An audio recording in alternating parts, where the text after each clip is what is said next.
Hello les petits loups, on se retrouve pour une nouvelle vidéo, une première vidéo de qu'est-ce que je peux prendre chez Aromazone pour. Et aujourd'hui, on va parler de l'alopécie, donc qu'est-ce qu'on peut prendre comme produit chez la marque Aromazone pour le problème d'alopécie. C'est parti. Alors tout d'abord, l'alopécie androgénétique, qu'est-ce que c'est? Du coup, ça se caractérise, par une chute de cheveux importante qui va se faire à cause d'un problème hormonal et en l'occurrence du coup d'un trop-plein d'une certaine forme de testostérone. Du coup, on va voir les différentes choses qu'on peut mettre en œuvre pour lutter contre ça et on va regarder surtout en fin de vidéo mon préféré vis-à-vis de ça. Alors, vu que l'alopécie androgénétique, on est sur un problème de testostérone, ce que je faisais comme conseil avant qu'on ait le produit dont je vais vous parler en fin de vidéo, c'était de chercher des hormones contraires. Donc souvent de chercher des plantes qui sont mimétiques de l'oestrogène pour essayer de stabiliser un peu tout ça. Parce que c'est vrai qu'on peut mettre des choses qui sont anti-chute. Je comprends qu'il y en ait qui veulent prendre des choses qui ne concernent pas l'hormonal. Je vais parler des deux. Mais c'est vrai qu'il faut quand même se souvenir que c'est un problème de nature hormonale et que du coup, si on veut traiter le mal, souvent quand même, faut aller vers là. Mais on va voir les deux. Déjà, une première chose, c'est un petit conseil alimentaire. C'est si vous pouvez, c'est bien, c'est important de descendre le sucre. Pourquoi? Parce que le sucre, en fait, fait sécréter de la testostérone. Hein. On dit de ne pas donner du sucre aux gamins avant qu'ils aillent se coucher. C'est vraiment parce que ça fait sécréter de la testostérone. Or, vous avez un excès de testostérone qui vous amène à l'alopécie androgénétique. Donc déjà, si vous pouvez un peu descendre la consommation de sucre, ce serait pas mal. Maintenant, on va voir du coup les stratégies en fonction que vous voulez faire de l'hormonal ou pas avant de parler du dernier produit. C'est parti. Ok, on va commencer par les gens qui ne veulent pas utiliser les hormones.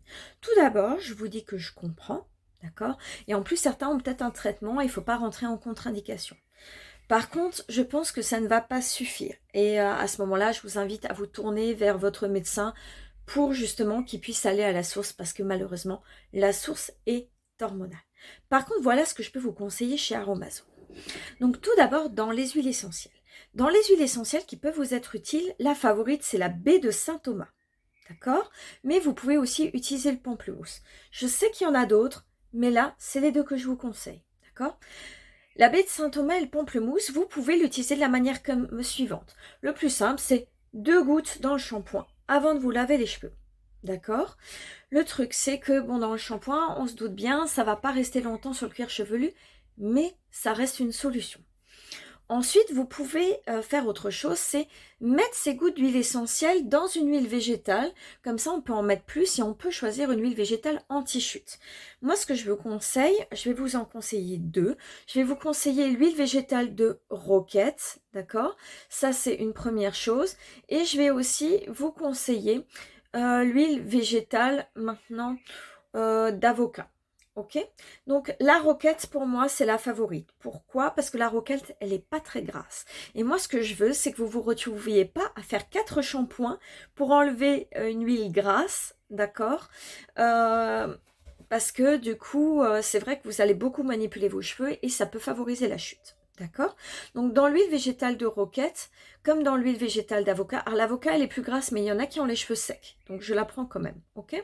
Dans ces huiles végétales, on peut mettre 7 gouttes d'huile essentielle, donc soit de pamplemousse, soit de baie de Saint-Thomas, soit les deux ensemble, mais 7 gouttes au total par tranche de 10 millilitres. Ça veut dire que si je prends 100 millilitres de roquette, d'huile végétale de roquette ou d'avocat, je peux mettre 70 gouttes d'huile essentielle dedans, soit baie Saint-Thomas, soit pamplemousse, soit les deux, 35 de chaque. D'accord? Et cette huile, je vais l'utiliser en avant-shampoing, donc 1 ou 2 heures avant le shampoing, je laisse poser, puis je lave mes cheveux. Ça, c'est une possibilité. Et si vous voulez ni l'huile essentielle dans le shampoing, ni l'huile végétale, il y a une troisième possibilité qui est l'hydrolat. Donc l'hydrolat, c'est une eau faiblement chargée en huile essentielle. Là encore, on va prendre l'hydrolat soit de baie de Saint-Thomas, soit de pamplemousse, qu'on peut utiliser seul avec une petite pompe. C'est comme de l'eau, c'est pas gras, hein, donc c'est très pratique. Bon, faut pas mettre juste comme ça, hein. Faut mettre bien aux racines, hein, pour que ce soit efficace, pourquoi pas masser derrière. Et si vous avez envie, vous pouvez ajouter dedans du maca vital, qui est un ginseng indien, qui est un propousse et un anti-chute. D'accord? Ce maca, il est vendu en 10 ml. Et le baie de Saint-Thomas, vu qu'il est vendu en 200 ml, vous mettez le maca vital entièrement dedans, vous checkez et c'est prêt. D'accord? Donc ça, c'est les solutions que vous pouvez utiliser si vous ne voulez pas utiliser d'hormonal. Mais restez jusqu'à la fin de la vidéo ou regardez la fin de la vidéo parce que la dernière solution vous concerne aussi. Voilà.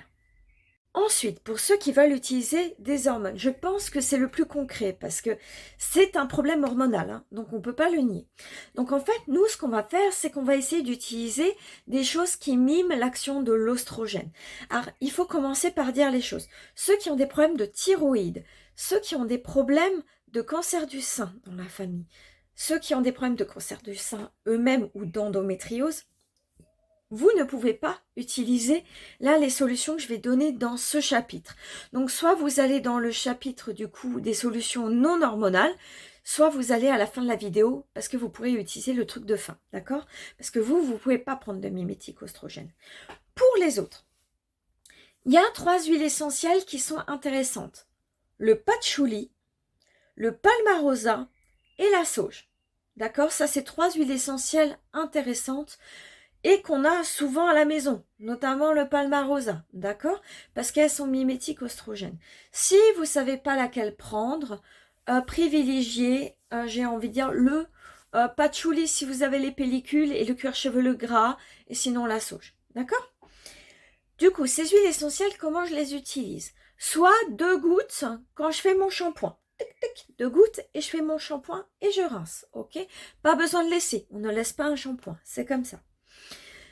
Mais le shampoing, c'est pas le meilleur quand même parce que ça reste pas très longtemps sur la tête, ok? Le mieux, ce serait avec une huile végétale. Donc là, l'huile végétale number one à laquelle il faut penser, c'est l'huile végétale de fenugrec parce qu'elle, elle mime l'action de l'oestrogène, elle est anti-chute et elle est propousse, ok? Donc j'achète une huile essentielle une huile végétale de fenugrec et j'ai plusieurs tailles, j'ai du 10 ml, du 30 ou du 100. Donc si je prends en 10 ml, c'est un petit comme ça, je vais pouvoir mettre 7 gouttes d'huile essentielle dedans, soit de palmarosa, de patchouli ou de sauge, ou de plusieurs ensemble, mais 7 gouttes au total, pas plus. Pour le 30 ml, je peux mettre 21 gouttes, pour le 100 ml, je peux mettre 70 gouttes. D'accord? Et cette huile végétale avec les huiles essentielles dedans, on va la mettre en avant-shampoing. 1 ou 2 heures avant, je le mets en avant-shampoing, je le pose, je laisse poser et je me lave les cheveux après. D'accord? Et du coup, ça, c'est une possibilité. Une dernière possibilité que j'ai envie de vous proposer, c'est la sauge, le patchouli ou le palmarosa, de le prendre en hydrolat. Donc les hydrolats, c'est des eaux faiblement chargées en huile essentielle. Donc ça a l'avantage de ne pas être gras, hein, d'accord? Et du coup, vous prenez ça et vous prenez un maca vital. C'est un actif qui s'appelle maca vital, c'est un ginseng. Il est anti-chute et propousse. Si vous prenez une bouteille d'hydrolat de 200, vous le mettez en entier. Si vous prenez une bouteille d'hydrolat de 100, vous mettez la moitié. Vous checkez et ça vous fait une bombe pour tous les jours, une lotion en bombe pour tous les jours contre la chute de cheveux. Par contre, il faut bien la mettre à la racine comme on disait, d'accord? Mais ça peut s'utiliser tous les jours, pas de problème. Donc ça, c'est pour les solutions hormonales. Maintenant, je vais vous parler de ma solution favorite, qui est un nouveau produit Aromazone. Alors, qui peut se faire en complémentarité ou seul. C'est parti. Alors, on en arrive à ce qui, pour moi, est la meilleure solution Aromazone contre l'alopécie androgénétique et qui, en plus, est très pratique. Du coup, il s'agit du sérum pour les cheveux. Je vais vous mettre la photo à côté. Du coup, ce sérum pour les cheveux, il se présente sous forme de pipette, comme ça. Et c'est une pipette ou deux par jour, tous les jours, et en friction. Alors c'est fait à partir de pectine et de pois. Alors pourquoi il est très très intéressant? Parce que avant, donc soit on mettait des boostants, donc des choses non hormonales pour aider quand même à la force du cheveu, soit on mettait de l'hormonal pour essayer d'équilibrer en ajoutant de l'oestrogène. Là c'est différent. En fait, ce sérum, il lutte contre contre les hormones endogènes. Donc, qu'est-ce que c'est les hormones endogènes? Les hormones endogènes, c'est la testostérone féminine. Et c'est justement ça qui crée l'alopécie. Donc là, c'est bien parce que c'est un produit qui va à la racine du problème et donc qui est très intéressant. Vu qu'on ne met pas d'oestrogène, il n'y a pas de contre-indication genre thyroïde, cancer du sein, endométriose, etc. C'est un sérum ouvert à tout le monde et donc ça, c'est très bien. Et du coup, ce sérum, alors il n'a pas le désavantage des huiles parce que les huiles, le problème c'est qu'il faut le rincer et de beaucoup travailler les cheveux, parfois ça en fait tomber quand même.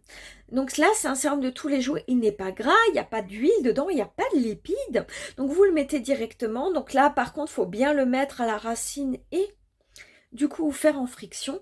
C'est un sérum d'une cure. C'est bien de le faire au moins 1 ou 2 mois, mais c'est un sérum qu'on peut faire plus longtemps. On continue, c'est pas un problème, d'accord? Ce sérum, il va lutter contre la chute de cheveux, mais il va aussi densifier le cheveu. Donc, il est intéressant pour les femmes qui perdent des cheveux à cause de la ménopause, hein, donc c'est vraiment intéressant. Et il favorise la pousse avec les peptines. Donc c'est vraiment mon favori, sachant qu'en plus j'ai eu de très bons retours le concernant. Du coup, c'est la chose que je vous recommande. Et si vous avez envie, n'hésitez pas à faire les autres choses en complémentarité. D'accord?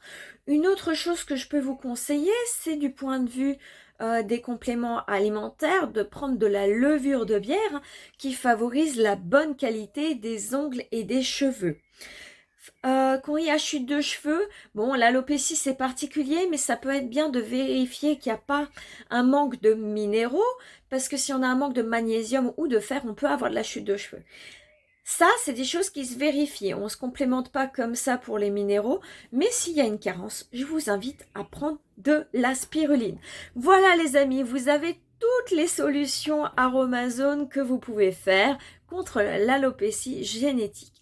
Voilà, mettez-moi en commentaire ce que vous avez testé, ce qui a fonctionné pour vous. Je vous fais plein de bisous et je vous dis à bientôt pour une nouvelle vidéo.